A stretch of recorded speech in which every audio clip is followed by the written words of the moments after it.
नमस्कार आप सभी को। टाइम एंड वर्क के इस छोटे से सेशन में हम सीखने वाले हैं कि टाइम एंड वर्क के बहुत सारे सवालों को एलिगेशन का इस्तेमाल करके हम कैसे सॉल्व करें। तो चलिए देखते हैं। A and B together can complete a work in 20 days. A works for 15 days, B completes the remaining work for 30 days. In how many days B alone can complete the work. देखो हम ये जानते हैं कि time equals to work upon capacity. भाई time and work का जो basic relation है वो यही तो है, work equals to capacity into time. So time बराबर वर्क अपॉन कैपेसिटी। तो अगर मैं टाइम में एलिगेशन लगाता हूं तो मुझे रेशियो किसका मिलेगा? कैपेसिटी का। जिस भी चीज में आप एलिगेशन लगाते हो रेशियो हमेशा डिनोमिनेटर का मिलता है। जैसे हम स्पीड में एलिगेशन लगाते हैं तो स्पीड होती है डिस्टेंस अपॉन टाइम। अगर हम एवरेज स्पीड में एलिगेशन लगाते हैं तो हमें रेशियो किसका मिलता है? टाइम का मिलता है। तो अगर हम टाइम को लेकर एलिगेशन लगाएंगे तो हमें रेशियो मिलेगा इस कैपेसिटीज का, राइट। तो अब जरा इस सवाल की बात करें तो देखो ए अकेला काम को करता है कितने दिन तक करता है? 15 दिन तक। और रिमेनिंग काम को बी पूरा करता है कितने दिन में? 30 दिन में। दोनों ने मिलकर एक काम पूरा किया। दोनों मिलकर अगर कंप्लीट काम को करते तो 20 डेज में करते। तो 20 को मैंने लिख दिया बीच में, राइट। अब मैंने यहां पर एलिगेशन लगाया तो ये आया 10 और इन दोनों का डिफरेंस आया 5। तो ये जो 2:2 बनाया है ना, वो इनकी कैपेसिटी का रेशियो आया है। डायरेक्ट मैं कैपेसिटी का रेशियो निकाल सकता हूं बिना इक्वेशन बनाए, राइट। तो देखो दोनों मिलकर काम को करते हैं 20 दिन में, यानी दोनों मिलकर 2 + 1 3 के रेट से काम को करेंगे 20 दिन में, यानी कि टोटल वर्क मेरे पास हो गया 60 यूनिट। अब अगर यही काम बी अकेला करे तो कितने दिन में करेगा? तो बी करेगा 1 के रेट से काम, तो 60/1 यानी आंसर हो गया 60 days. Done? Yes. Second question देखो। A and B together can complete the work in 27 days. A works for 23 days. B completes the remaining work in 35 days. In how many days B alone can complete the work? तो जरा ध्यान से देखें, A काम को करता है 23 दिन में, मतलब पूरे काम को नहीं, कुछ certain part of the work. Remaining काम को B करता है 35 डेज में, राइट।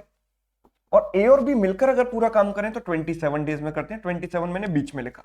एलिगेशन लगाया यहां पर, ये आया 8 और ये कितना आ गया 4, राइट। तो रेशियो आ गया 2:1। तो दोनों मिलकर अगर काम करेंगे तो 3 के रेट से काम करेंगे और 27 डेज में पूरा करते हैं, राइट। अगर इसी काम को बी करे तो बी 1 के रेट से करेगा, तो 1 से मैंने डिवाइड किया, आंसर आ गया क्या? 81। यस। अगला देखो। A, B, C together can complete the work in 20 days. A and B worked for 18 days. C completes the remaining work in 28 days. In how many days C alone can complete the work? Right. तो ध्यान से समझिएगा। देखो सबसे पहले मुझे दिया गया A and B. A and B काम 18 दिन तक कंटिन्यू करते हैं, उसके बाद सी टेक्स ओवर और वो काम 28 दिन में पूरा कर लेता है, राइट। तीनों अगर मिलकर काम करें तो काम को 20 डेज में पूरा करते हैं, तो मैंने 20 को बीच में लिखा। एलिगेशन लगाया, इन दोनों का डिफरेंस 8, इन दोनों का डिफरेंस 2। सो रेशियो आया 4:1। अगर तीनों मिलकर काम करेंगे तो देखो a + b कितना है 4 और c की कैपेसिटी है 1, यानी a + b + c 5 के रेट से काम करेंगे और तीनों मिलकर काम को 20 डेज में करते हैं, यानी जो टोटल वर्क हो गया वो 100 यूनिट्स हो गया, राइट। अब इसी काम को अगर c से पूरा कराना है तो 100/1 यानी कि आंसर आ गया 100 डेज। खत्म। अब थोड़ा सा और हाई लेवल क्वेश्चन लेते हैं, ये वाला देखो। A, B, C together can complete the work in 30 days.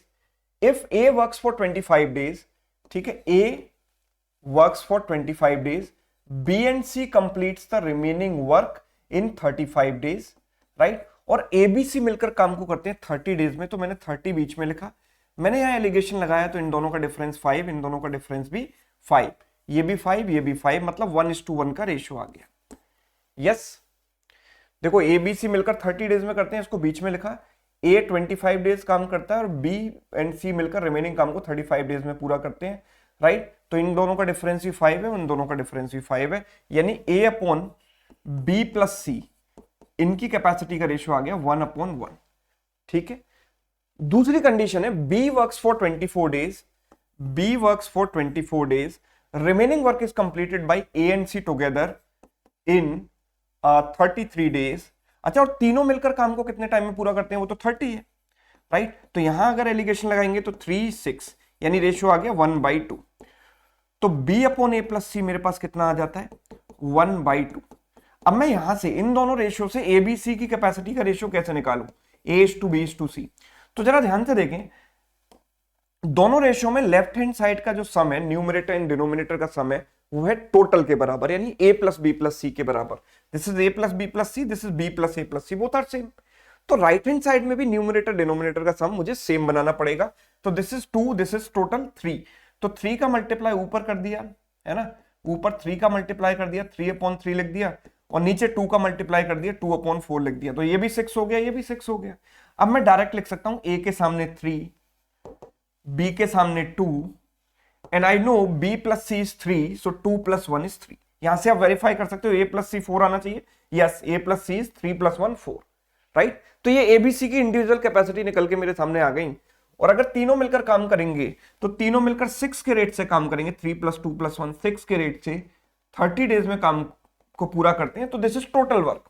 और अगर यही काम आपको ए एंड बी से कराना है तो ए एंड बी 5 के रेट से करेंगे, तो 5 से डिवाइड कर दो, इससे गया 6 टाइम्स, 6 × 6 36। तो मेरा आंसर कितना क्या हो गया, 36 हो गया, राइट। तो टाइम एंड वर्क के ऐसे सवालों को आप बिना इक्वेशन बनाए डायरेक्ट एलिगेशन अप्रोच से सॉल्व कर सकते हैं, राइट। अगर सेशन आपको अच्छा लगा है तो वीडियो को ज्यादा से ज्यादा लाइक कीजिए, दोस्तों के साथ शेयर कीजिए। चैनल पर अगर आप नए हैं तो चैनल को सब्सक्राइब जरूर कीजिए। Thank you so much.